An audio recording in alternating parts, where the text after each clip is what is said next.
Imagine standing outside a burning building. You can see the smoke pouring out of the windows, right? Right, yeah. And you can actually hear the screams of the people trapped inside, with absolute certainty that walking through that front door is incredibly dangerous. Oh, fully. And yet you calmly get in a line of like 600 other people just waiting for your turn to walk right into the flames. I mean, it is an almost impossible scenario to wrap your head around, but that visceral image, it really captures the very real, very desperate mechanics of the global migration crisis we are unpacking today. Exactly. Welcome to the Deep Dive. For you listening, our mission today is actually twofold. We're looking at a deeply sobering piece of investigative journalism from the Hindu newspaper. It's dated March 21st, 2026. Yeah, and the headline is, Gulf Dreams Turn Sour for Conasima Women, along with a really striking editorial cartoon. Right. So we are going to break down the intense factual realities of this story. But because you're using this deep dive to master the English language, we're going to do it by dissecting the exact vocabulary. The idioms, the specific phrasing the journalist uses to expose this exploitation. Exactly. It's about learning English through real-world high-stakes contexts, rather than just dry textbooks. You aren't just going to learn what happened. You are going to learn the precise linguistic tools used to report on human rights. It's so important to have that vocabulary. It really is. Okay. Let's unpack this. We have to start with the geography and the human element. The Conasima region in Andhra Pradesh is essentially this tropical paradise. Beautiful area. It's where the river Godavari meets the Bay of Bengal. Lush, green, famous for coconut groves. The article contrasts that physical beauty with the arid deserts of the Gulf nations where these women are heading. And more importantly, it contrasts the hope of the women leaving with the absolute nightmare they walk into. To understand a crisis, you really have to start with the why and the who. Right, putting a human face to the statistics. Exactly. The journalist anchors this by focusing on two sisters, Kamala, who is 32, and Raji, who is 30. And what were they doing before this? Well, Kamala was actually employed as a nurse, and Raji was making a living as a tailor. But they had this singular driving economic goal. They needed to earn enough money to build a house. A house back in their native village, right? Yeah, Miramalapuram. Yeah. That economic need is the whole engine here. So, driven by that, Kamala quits her nursing job, Raji gives up tailoring, and they board a bus from Amalapuram to Hyderabad. And from there, they fly to Muscat via Mumbai. Right. But the moment they land, the machinery of the trap engages. A native agent picks them up, and the very first thing he does is confiscate their passports. Just takes them immediately. Immediately. Then they're trained for a fortnight, so a period of 2 weeks, specifically to be housemaids. Wow. And they aren't alone in this, right? The broader statistic here is staggering. By December 2025, nearly 15,000 unemployed workers from the Conasima district had migrated to GCC countries. Yeah, Bahrain, Kuwait, Oman, Qatar, Saudi Arabia, the UAE. And over 70% of them were young women. Over 70%. And this is a great place to look at the English focus. Let's look at the idiom from the title, turn sour. Like milk left out in the sun. Exactly. We use turn sour to describe a good situation or a positive promise that becomes bad or toxic. The initial promise was financial independence, but the reality was captivity. And notice the phrasing in the text. It says these women fall prey to unauthorized agents. Fall prey to. That's such a specific choice of words. It really is. It pulls language directly from the animal kingdom, right? It relates to being hunted or exploited. It establishes a predator and a prey. Which kind of brings up a big question for me. On the surface, this setup almost sounds like a traditional corporate job placement. But I mean, is this just a poorly managed recruitment agency? Or does the phrase unauthorized agents imply something closer to human trafficking? Oh, it absolutely masks the reality. The term unauthorized agent is just a legal distinction about operating licenses. But when an unregulated network moves thousands of vulnerable people, seizes their passports, and holds them, that's trafficking. Right, which moves us smoothly into the grim reality of their actual employment. How that initial promise morphs into a complete trap. Yeah, the trial assignment. Tell me about that, because that sounds terrifying. It is. Raji was selected for a 5-day physical endurance trial. A physical endurance trial? Right. For domestic work? Yes. It wasn't standard work. It was so grueling and frightening that she actually managed to demand to stop, and she returned to India within a month. Oh, wow. So the younger sister got out. She did, but Kamala stayed. She ended up signing a 2-year work agreement for 100 Omani reals a month. Which is only about 24,152 Indian rupees. Right. And her ordeal just escalates. She suffers repeated illnesses from the sheer overwork. And when she gets sick, her sponsor doesn't take her to a doctor. What does he do? He just gives her basic pain meds and cuts off her internet so she's completely isolated. That's horrifying, so she can't even contact her family. Exactly. And the real trap springs when she finally asks to leave. The sponsor demands she repay a 1.5 lakh rupee commission. Wait, what commission? Exactly. A commission he paid the agent to essentially buy her. She had no idea this debt even existed. And what's fascinating here is how the financial mechanics of this exploitation are completely hidden from the victims until it's too late. And these agents, a lot of them are actually former migrants themselves, right? Acting as on-site recruiters to earn those commissions. Yes, exactly. It's a vicious cycle.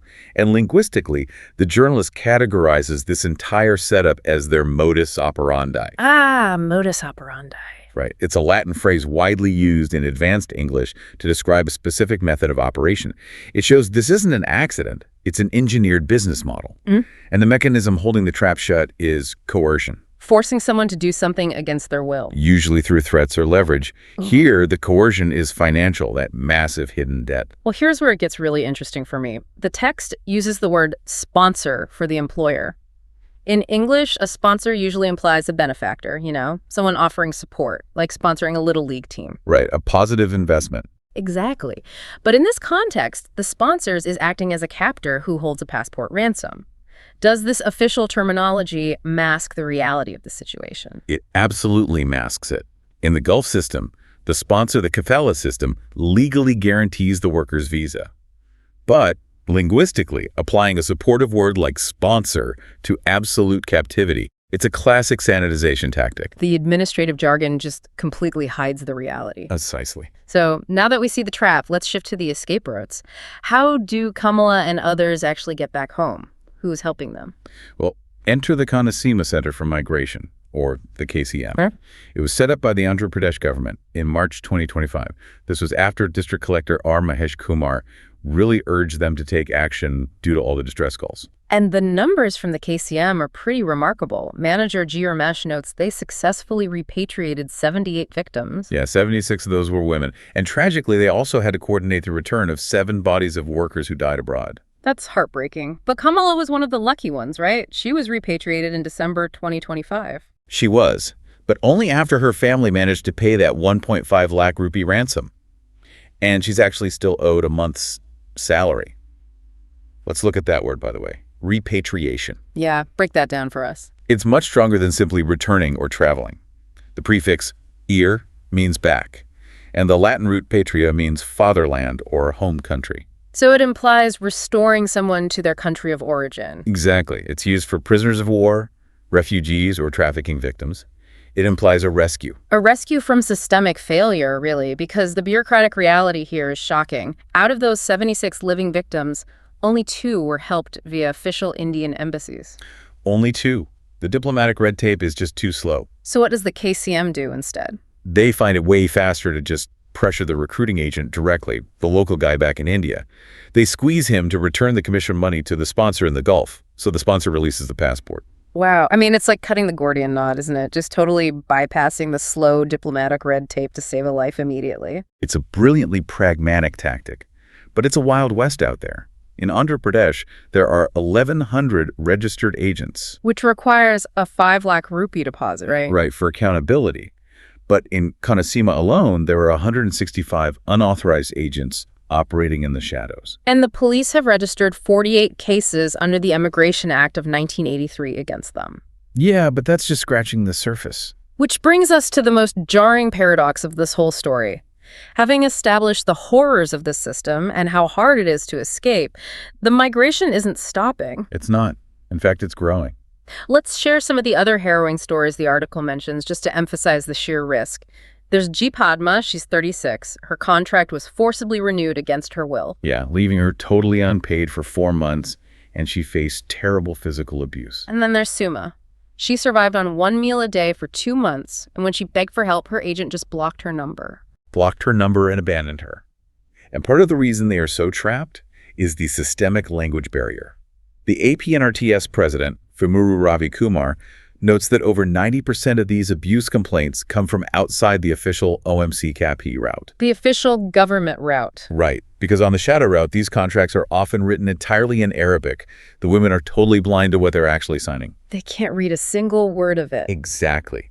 And this brings up our vocabulary focus. Surge and distress calls. Journalists use surge to convey sudden, intense, unstoppable movement, like a tidal wave. Despite the war in West Asia right now, which KCM says is currently delaying 11 repatriations, by the way, there is a massive surge. Yes, and distress calls are those urgent, desperate cries for help. This raises an important question. How can there be a surge when the distress calls are so loud? That's exactly it. If these horrific stories are known locally and people are returning with all this trauma, why is there still a surge of applications? It defies basic logic, doesn't it? On paper, yes. The Amlapuram Passport Office gets about 600 applications every single month. And 90% are from women aiming for the Gulf, 600 a month. Right. It defies logic until you factor in absolute desperation.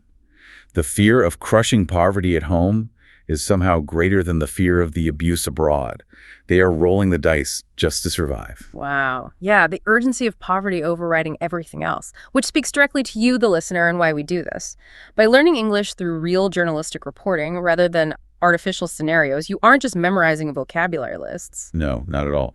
You're gaining the linguistic tools to understand complex global human rights issues. Exactly. Words like coercion and repatriation, they're keys to unlocking the reality of the world around us. You learn how language can expose the truth, or how words like sponsor can be weaponized to hide it. It's about seeing the mechanics behind the news. So what does this all mean? We started with that burning building analogy, and we've walked through the traps, the daring local rescues, and the paradox of the unending lines of women still applying. I think I want to leave the listener with a final thought to mull over, building on all of this. Yeah, go ahead. The article mentions an unwritten condition between the local agents and the Gulf sponsors. It's this shadow agreement that allows them to trade human labor like commodities, totally outside standard legal vocabulary. A completely hidden economy. Exactly.